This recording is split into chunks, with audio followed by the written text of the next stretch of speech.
ঈদ আসলে বাজারে নতুন টাকার আমেজ দেখা যায়। বাংলাদেশ ব্যাংকের সামনে ভিড় করেন অনেকে শুধু নতুন নোট সংগ্রহ করার জন্য। সেই ঝকঝকে নতুন টাকা দিয়েই ছোটদের ঈদের সালামি দেওয়া হয়, আত্মীয় স্বজনদের হাতে তুলে দেওয়া হয় উপহার। আবার শুধু ঈদ নয়, বছরের বিভিন্ন সময়েই বাংলাদেশ ব্যাংক নতুন টাকা ছাপায়। কিন্তু নতুন টাকা ছাপালেই কি শুধু মূল্যস্ফীতি বাড়ে? কেনই বা নতুন টাকা ছাপানো হয়? চলুন জেনে নেওয়া যাক।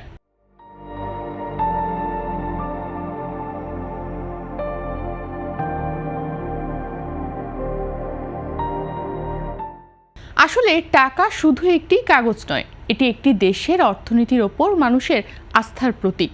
আমরা যে কাগজকে টাকা হিসেবে ব্যবহার করি, সেটির মূল্য তৈরি হয় সরকারের গ্যারান্টি, কেন্দ্রীয় ব্যাংকের নিয়ন্ত্রণ এবং দেশের অর্থনৈতিক সক্ষমতার কারণে।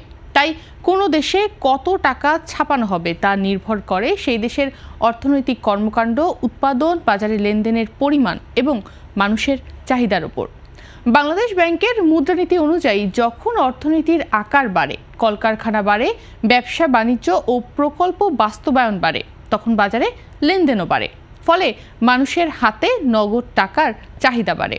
আবার ঈদের মতো বড় উৎসবের সময়ও নগদ টাকার ব্যবহার হঠাৎ করেই বেড়ে যায়। এ সময় নতুন নোট ছাপিয়ে বাজারে ছাড়া হয়। এছাড়া পুরনো ও নষ্ট নোট তুলে নিয়ে নতুন নোট বাজারে দেওয়ার প্রয়োজন হয়। অর্থাৎ সব টাকা নতুন অর্থ তৈরির জন্য ছাপানো হয় না। অনেক সময় শুধু পুরনো নোট বদলাতেও নতুন নোট ছাপানো হয়। দুটো উপায়ে উনি সরকার এইটা ধার করে। একটা ধার হচ্ছে কমার্শিয়াল ব্যাংক থেকে এই উপায়ে বিল বন্ড দিয়ে। দ্বিতীয় হচ্ছে টাকা ছাপাইয়ে, যে কথাটা আমরা বলি, যখন সেন্ট্রাল ব্যাংক থেকে ডাইরেক্ট গভর্নমেন্ট বড় করে ধার করে, ওটাকে বলা হয় টাকা ছাপাইয়ে দেওয়া।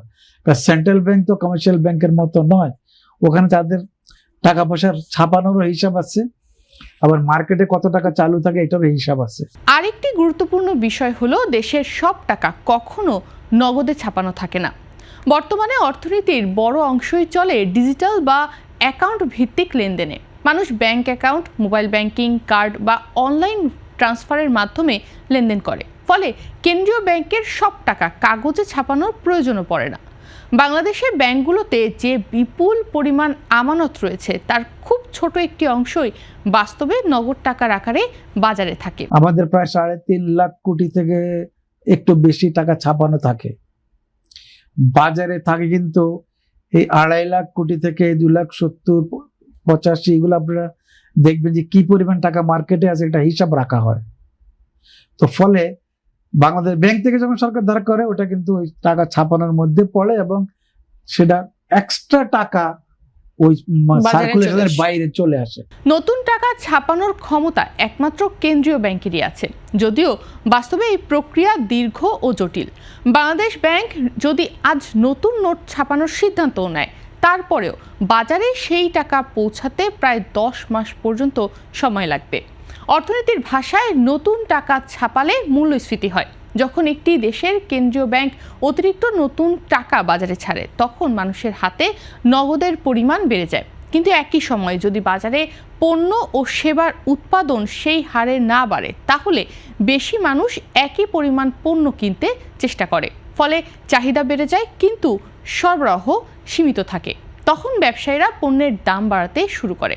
ধরা যাক, আগে বাজারে 100 টাকার বিপরীতে 10টি পণ্য ছিল, পরে হঠাৎ বাজারে টাকার পরিমাণ বেড়ে 200 টাকা হয়, কিন্তু পণ্যের সংখ্যা 10টাই রইল।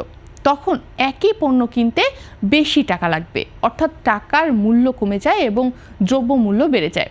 অর্থনীতিতে এই অবস্থাকেই মূল্যস্ফীতি বলা হয়। তাই উৎপাদন ও অর্থনৈতিক সক্ষমতা না বাড়িয়ে অতিরিক্ত টাকা ছাপানো হলে বাজারে মূল্যস্ফীতির চাপ তৈরি হতে পারে। তাহলে টাকা ছাপানো কি সবসময় খারাপ? এর উত্তর হলো না, সবসময় না। একটি বাড়তে থাকা অর্থনীতিতে নতুন টাকা ছাপানো স্বাভাবিক ও প্রয়োজনীয় বিষয়, কারণ বাজারে লেনদেন বাড়লে কিছু পরিমাণ নগদ টাকার দরকার হয়। আবার কেন্দ্রীয় ব্যাংক কখনো কখনো ব্যাংকিং খাতে তারল্য সংকট সামাল দিতে বা অর্থনীতিকে সচল রাখতে নতুন টাকা সরবরাহ করে। যেমন দুর্বল ব্যাংকগুলোতে আমানতকারীদের অর্থ ফেরত দেওয়ার চাপ তৈরি হলে কেন্দ্রীয় ব্যাংক অনেক সময় তাদেরকে সহায়তা দেয়। তবে সমস্যাটা তৈরি হয় তখন যখন উৎপাদন বা অর্থনৈতিক সক্ষমতা না বাড়িয়ে অতিরিক্ত টাকা ছাপানো হয়। বাজারে যে অতিরিক্ত 100 টাকা আসলো তখন বাজারে টাকার পরিমাণ বেড়ে যায়, কিন্তু পণ্যের পরিমাণ একই থাকায় মানুষ একই পণ্য বেশি টাকায় কিনতে চায়। এই বাড়তি চাহিদার সুযোগে বিক্রেতারা পণ্যের দাম 100 টাকা থেকে 150 বা 200 টাকা পর্যন্ত বাড়াতে পারে। এটাই মূল্যস্ফীতি। আর যদি খুব বেশি মাত্রায় টাকা ছাপানো হয় তখন পরিস্থিতি হাইপার ইনফ্লেশনে রূপ নিতে পারে। বিশ্বে এই ভয়াবহ উদাহরণও রয়েছে।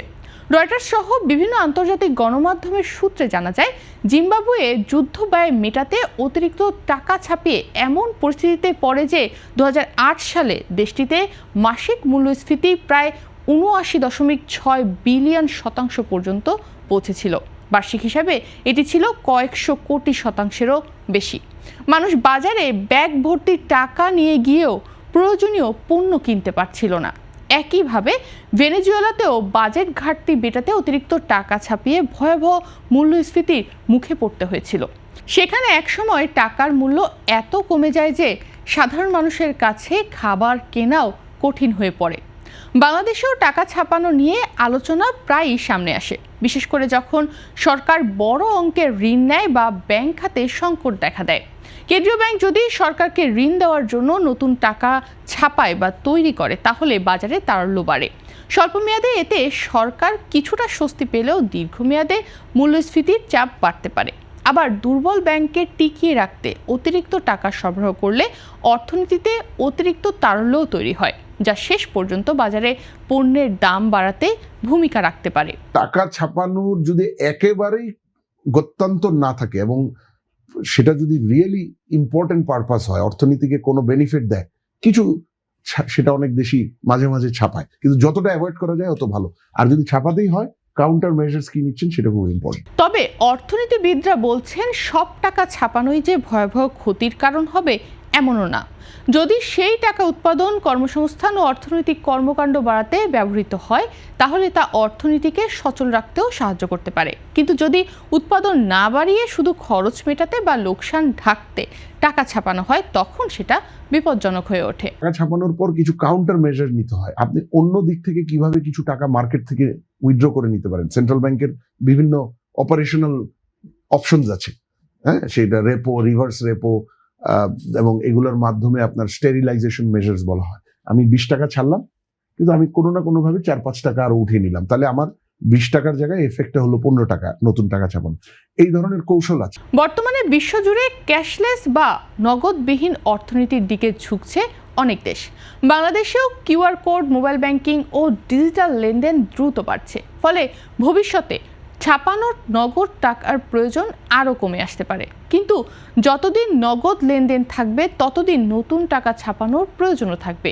তবে সেই সিদ্ধান্ত নিতে হয় অত্যন্ত সতর্কতার সঙ্গে, কারণ একটি দেশের অর্থনীতির স্থিতিশীলতা অনেকটাই নির্ভর করে কত টাকা ছাপানো হচ্ছে এবং কিভাবে সেই টাকা বাজারে প্রবেশ করছে তার উপর।